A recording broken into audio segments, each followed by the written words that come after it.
All right, so in this session, we're going to look at Fern Hill by Dylan Thomas. Again, we're looking at poems that are not super easy to understand on first read, and we're practicing strategies in order to better understand poems that are complex without just breaking down and going to Google and just asking for an analysis, which is kind of the easy way out. So my tips, again, always reread and slowly be asking yourself comprehension questions as you go.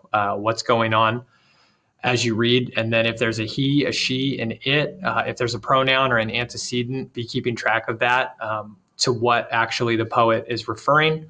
Draw pictures of anything visual, which is what we'll be looking at together today on Fern Hill. Always focus on the title. So the title happens to be Fern Hill in this poem. It's the name of a location. If you do some research, you know that it's in Wales and it's where Dylan Thomas grew up. And then also the last lines or the last stanza, the last lines of this poem being, well, I won't give it away. Well, you've already read the poem, so I guess I can give it away. Though something to the effect of, though time held me green and dying, I sang in my chains like the sea. Pretty important line, maybe the most important lines of the poem. So we'll be talking about those. And then if we're totally stuck, which we won't get totally stuck on this poem, but if you're totally stuck, then at least identify what's in opposition, what's creating tension. But we'll get through it on a literal level together. All right. So I have 5 questions I want you to think about as we go. What's literally going on in the poem? What is the speaker's relationship with his environment? How does the author, Thomas, use imagery, diction, and allusions to depict this relationship? What is the role of the extended personification throughout the poem? And then what's the purpose of the poem? What complexity about the human experience does the poem reveal and engage? So number 5 is the hardest one. I feel like this poem is it's not easy really at all to understand, but the really tricky part of this poem is to say like, okay, I understand literally what's going on now. What's the point, right? So I'll try to extract some of that out for you. So let's look at the beginning of the poem. And the first thing you notice is the word now. All right. So he's addressing a certain time, and you're not sure exactly when that time is, but the very first word of the poem is now. Now, as I was young and easy under the apple boughs. All right. So I drew a little picture of a little tyke right here, and I try to always put this little swirly thing, which is like the international sign for when it's a baby. I don't know why. And then young and easy under the apple boughs. And, if your literary brain is on, you're going to be thinking of apples. You might be thinking of the Garden of Eden, the serpent, the snake. Is that overreaching? Perhaps, but in this particular poem, it won't be, because we will get an allusion to the Garden of Eden coming up. About the lilting house and happy as the grass was green, the night above the dingle starry, time let me hail and climb golden in the heyday of his eyes. So there's a few things going on here. First thing is you might have to look up the word dingle. I know I did. The dingle starry. A dingle is a valley. So he's describing a valley with a vast array of stars above it. And then you get this idea of time let me. Well, that's going to repeat throughout the poem, time allowing the speaker to do things. So I know this looks a little strange, but that's time personified because it's a man with a clock for a face. That's how you know time's being personified. And this is the speaker climbing, golden in the heyday of his eyes. So we have a his. We need to ask ourselves, to whom is the poet referring? Well, it ends up being time. Time let me hail and climb, golden in the heydays of his eyes. So time is allowing the speaker to hail and climb. And this is supposed to be like Madden vision, where like you can see what time can see, like when you have your quarterback and then it's showing you which receivers you can see. I don't know if you guys play Madden and understand the reference or not. I was honored and among the wagons, and I was prince of the apple towns. So we've got little buddy here, and he's got his kingly crown as the prince of the apple towns. So hopefully you kind of see that this is an introduction of a kid kind of using his imagination, right? He's young and easy, so life is good. He's happy as the grass was green. He's in this beautiful valley with all these wonderful stars. He climbs and hails. He's honored among the wagons and prince of the apple towns. It's like when you live on a farm, which I didn't, but I talked to students that did. When you're young and you live on a farm, you're like the king or the queen of your farm. Like places are so big when you're a kid, right? I mean, I remember when a fence, a 6 foot fence in my backyard was like the Great Wall of China, like something I could never scale. And now as an adult, I can literally stand and look over my fence without even having to poke my head over. So your perspective when you're a child is very different than that of when you get older, right? Um, and so Dylan writes, and once below a time, I was lordly, had the trees and leaves, trail with daisies and barley down the rivers of the windfall light. Well, first of all, that's just beautiful. It just sounds beautiful. And then you get some images. You got daisies, you got barley, you got rivers, and then you got windfall light. What is windfall light? Well, windfall is when you have apples or other fruit that is in a tree and then the wind blows them down and you don't have to pick them. So a windfall is like when you get like a blessing or like an extra or like something that kind of just happens to you that's fortunate.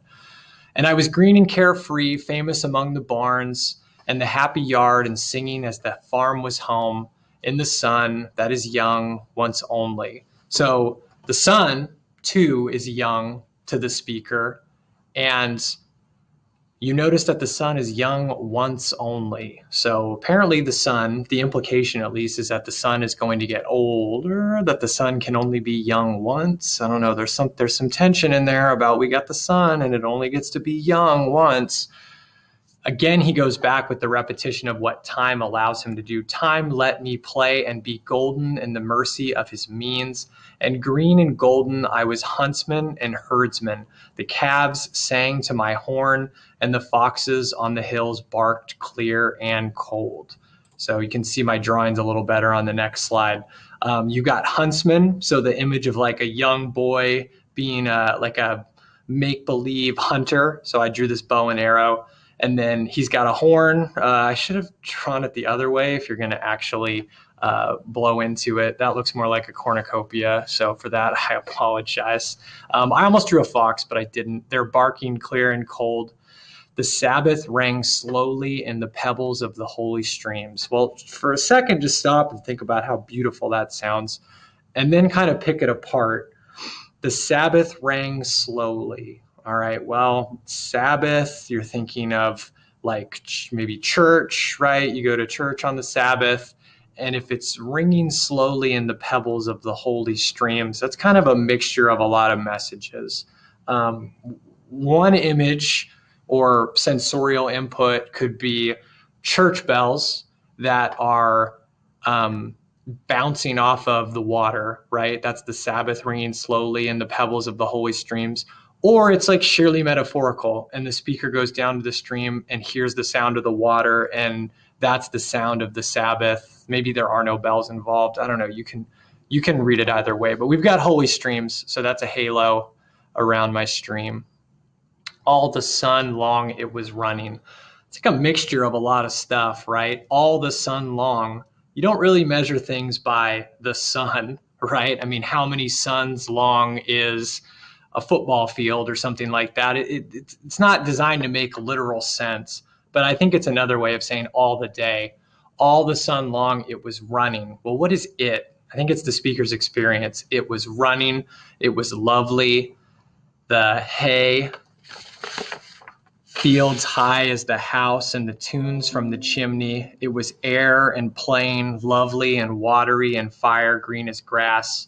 So it kind of depends on your experience as a kid and how much time you spent outside.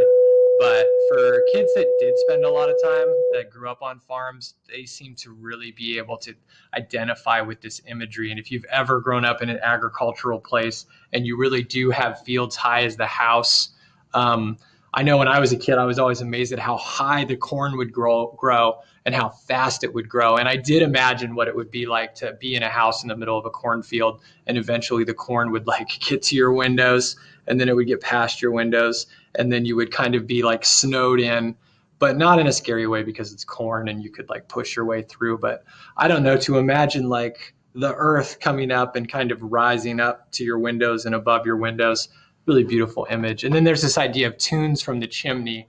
Well, obviously, you know, musical notes don't come from chimneys. Smoke does, but it's like this idea of the chimneys making music, and what comes up from them is not little plumes of smoke, but instead like musical notes, right? So just overwhelming you with pleasant imagery and all the, I know I tell you guys to stay away from alliteration as a device that you can make an argument for, but man, the alliteration in this poem is just to make it pleasant, just to make it sound beautiful and calming, and just put you in a place of nostalgia, really, to get you to think about your childhood and what it was like to be a kid.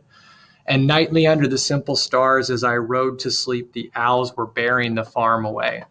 All right, now things are going to start, you know, we're starting to gonna get into some more of the complex stuff. We have owls, so that's either Bart Simpson or an owl, depending on who you ask. And they're bearing the farm away. Well, what does that mean, to bear the farm away?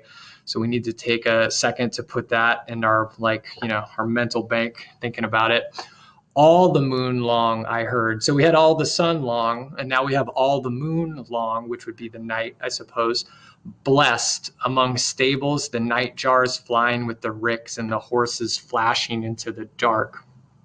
This sounds a little, I don't know, is it sinister? Is it dark? It sounds like that to me. Night jars, you have to do some research, are birds, and ricks are haystacks, and then the horses are flashing into the dark. So I feel like there's a bit of a turn when he starts talking about all the moon long. The imagery, not that it's negative, but it's darker and it's sharper. Just think about the sounds of those words: stables, night jars, flying, ricks. It's got that like bite to it that some of the other words and imagery didn't have before. And then to awake. So something has happened, like chronologically in the narration of the poem. And then to awake, and the farm like a wanderer white with the dew come back, the cock on his shoulder. It was shining, it was Adam and maiden. So let's go slow and break it down. And then to awake. The first question is, what is awaking? And don't know if I know, is it the speaker as I rode to sleep? I think so. So we looked back and we saw this actual line has to connect all the way with this line up here. The speaker awakes, and the farm like a wanderer white with dew come back with the cock on its shoulder. It was shining, it was Adam and maiden. So it sounds to me like, has the farm been snowed on? Like, is now there a blanket of snow over the farm? It's like a wanderer white, or it's white with dew, I suppose, and it's got the farm animals on it, on its shoulder. So the farm's being personified. You guys know that Adam and maiden, that's going to be a reference to the Garden of Eden, right? We've talked at length about that. The sky gathered again, and the sun grew round that very day. So what does it mean for the sun to grow round? Well, I'm assuming that the sun is like a little sliver over the horizon as it's rising, and then it becomes like a half circle, and then it becomes like almost a full circle, and then by the time it's risen above the horizon, it becomes like a full circle, and then it travels all the way up and then all the way back down again. So the sun is growing round. So it must have been after the birth of the simple light in the first spinning place, the spellbound horses walking warm out of the whinnying green stable onto the fields of praise. This is where it starts getting like, okay, I was with you, Thomas. What now? Well, the first thing to notice is that there's a comparison between the farm and then kind of what I think is like the first day on Earth, the first time Earth had a day, I think. And we know that because he's giving an allusion to when time started, you know, at least according to the Bible. When mankind started, he's alluding to that. So to awake on the farm like a wanderer white, it must have been the same after the birth of the simple light in the first, the spinning place. I think the spinning place is Earth, and I could totally be wrong.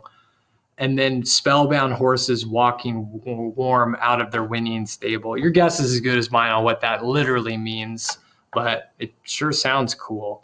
Out of the fields of praise. Okay, so we have kind of a comparison to waking up and seeing the farm to the first day on Earth, or the first time Earth had a day. That's how I read it. All right.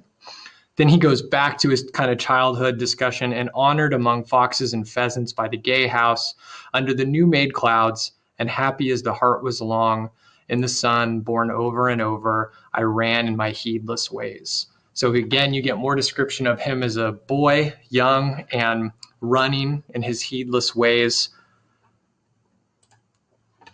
My wishes raced through the house high hay, and nothing I cared at my sky blue trades that time allows. Again, the repetition of time allowing something in all his tuneful turning, so few and such morning songs. So let's pause it there. He's a boy and he's running in his heedless ways, and he cares not, nothing I care, that time allows in all his tuneful turning, so few and such morning songs. Ooh, well, there's a lot to break down there. Time has tuneful turning and allows so few and such morning songs. So I think kind of what Thomas is saying is that time is in charge of kind of everything, right? And I drew this picture, and you have the sun rising, and it's making music because everything in this poem seems to be tuneful. But then, kind of the master, and you know that because he's got his arms out like this, his little stick arms, he's kind of in control of it, right? You get the repetition of time allowing things to happen. Time is like the overseer, time is the great allower, time is the thing that is like, you know,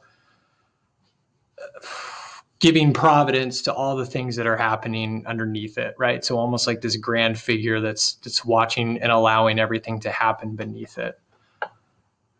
Before the children, green and golden, follow him out of grace. Ooh, okay. Before the children, green and golden, follow him out of grace. Now, the most confusing thing is, who is him, right? So you have to go back and you have to look at the beginning of some of the lines. Nothing I cared, so that's the speaker, at my blue trades, that time allows in all his tuneful turning, so few and such morning songs, before the children, green and golden, follow him out of grace. So it ends up being time. So it looks like children, green and golden, are following time out of grace. And so I drew this picture. There's time, again, personified, and he's leading all the children out of grace. Well, we talk a lot about oppositional forces. What is in opposition to grace? Well, corruption, right? Maybe there's something more specific, but we'll work with corruption for now. So time is leading all the kids like, hey, come on, kids, to corruption. But nothing I cared, right? So again, you're getting this repetition of nothing I cared. It's like, you only get so many days, right? The time is only going to allow the sun to come up so many times in this way. He's going to lead you out into corruption, but nothing I cared in my lamb white days. You guys can think about what lamb signifies or symbolizes, like purity. That time would take me up to the swallow-thronged loft by the shadow of my hand in the moon that is always rising. Ooh, okay, here we go. I didn't care in my lamb white days that time, again personified, would take me up the swallow-thronged loft by the shadow of my hand. So here's how I read it. Swallows are birds, and they travel in throngs, or they're in like densely packed units of birds. And so I'm picturing a loft, maybe in a barn, and birds up there, and the idea that time is going to lead the speaker up to this swallow thronged loft. And then you have to contend with by the shadow of my hand. So in my mind, I picture climbing and then a light source of some sort, and then one hand casting a shadow onto the speaker. But I could be wrong. And the moon that is always rising. Nor. So what is nor in relationship to? Well, I think that's in relationship to nothing I cared, right? That's why it's broken into stanzas, because it kind of keeps the information kind of organized. So nothing I cared, blah, blah, blah, blah, blah. Nor that riding to sleep, I should hear him fly with the high fields, and wake to the farm forever fled from the childless land. So there's a few things the speaker doesn't care about. He doesn't care that he's going to be taken up to the swallow-thronged loft by the shadow of his own hand, nor does he care that riding to sleep, he should hear him fly with the high fields and wake to the farm forever fled from the childless land. This is the most difficult, in my opinion, part of the poem, period. Trying to figure out what's going on in this section is the most difficult. Here's how I read it. I think he doesn't mind that he's going to be led up to the loft with time, and nor does he mind that he's going to fall asleep and hear, I think that hymn is time, and hear time fly with the high fields. And I think the speaker doesn't mind that he will wake to the farm forever fled from the childless land. There's so much going on in that line. The farm has forever fled from the childless land. So where do the adjectives match the nouns and what's assigned to what? It's not 100% clear, but here's how I read it. You have the childless land. So we talked about how there's time leading kids out of their kind of innocence, right? It's time leading kids to corruption. And so you end up with a childless land where there once were children.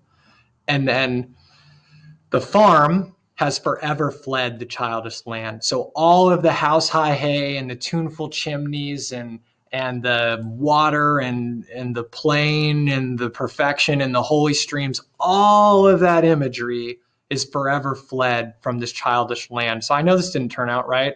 And like the sneakers are turned the wrong way. I realize that, but that's a house and the farm, and it's all forever fleeting from the childish land. It's escaping the childish land. So everything that the speaker's been describing is fleeing from the childish land, childless land rather.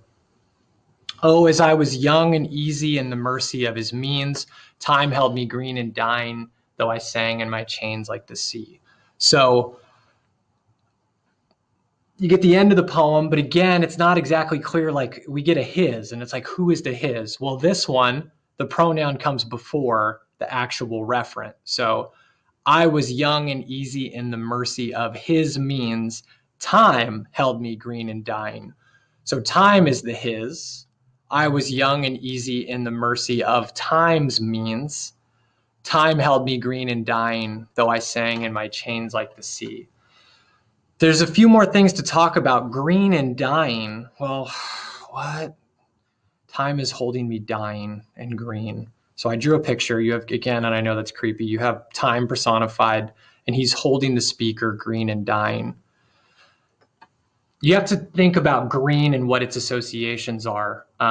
Green in a lot of ways means young or new, right? So think about a banana at Costco, and it's not quite ripe yet, so it's green. And if you don't want your bananas to be ripe and ready to eat that day, you might pick green ones because you know they're going to turn yellow in a few days.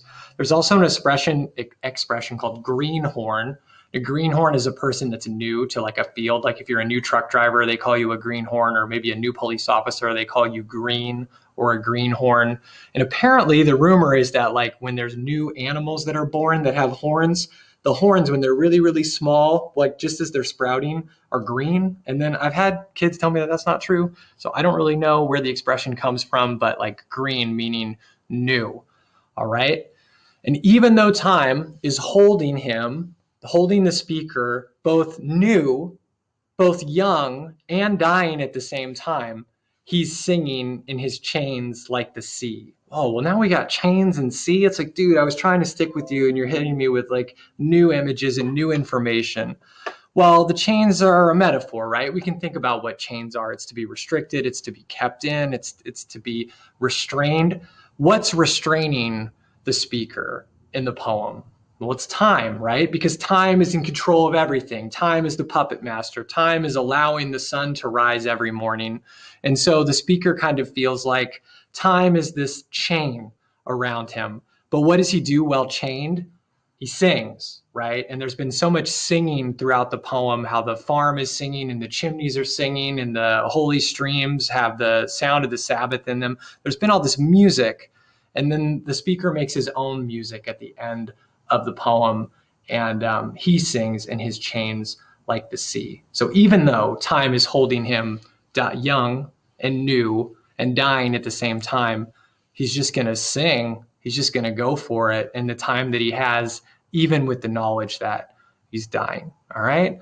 So, on one level, it's not a whole lot going on as far as the poem goes. It's a lot of stanzas of beautiful imagery, and the words are just like poetry. They just come off the tongue so wonderfully sounding, and it just builds and builds and builds that way.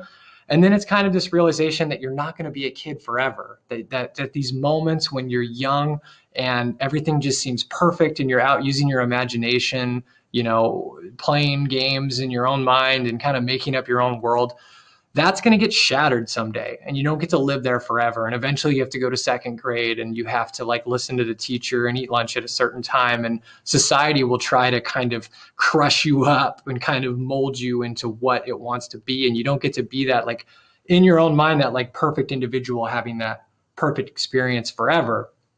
So one of the questions at the beginning was, what is the insight of this poem? Let me go back to remind myself.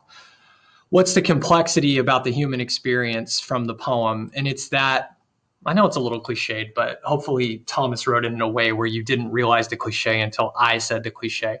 As soon as you're born, you start to die, right? I mean, even a little tiny baby, and I've held little tiny babies that are mine, and there's this realization that as soon as you come into this world, there's a fuse that's lit, and it's a really, really, really, really, really, really, really, really long fuse. And you got 10s and 20s and 30s and 40s and 50, 60 years, 70, 80, 90 years, but it is a fuse, and it is lit the second that you're born. And as soon as you're born, you start to die. And the speaker is kind of saying that even though I have that knowledge, that's what the poem's about, the knowledge of my time is finite, the knowledge of time will not let me be forever, but I'm going to make the best of it while I can. And I don't get to be a kid and young and naive and innocent forever. Time's going to lead me out of that stage of my life. But while I'm in it, I'm going to go for it 100%. And I'm not going to let the knowledge of this finite experience rob me of the joy of having the experience, right? And so there's a lot going on. There's a lot going on in this poem. So I hope that, really what I hope that it did was it showed you, if you really slow down and you really break it down and you really focus on the things that you can understand, that, these things can become more manageable. But man, I know, read this poem many, many, many, many, many, many, many, many times, and I was just like, dude, I do not get it. Like what? But really, let me caution you: if you don't get something, don't jump onto the old Google machine immediately. Let your brain do some of the work. Try to work through it to the best of your ability, and you'll definitely build these skills the more that you practice. All right. So I hope that was helpful. I'll catch you guys later.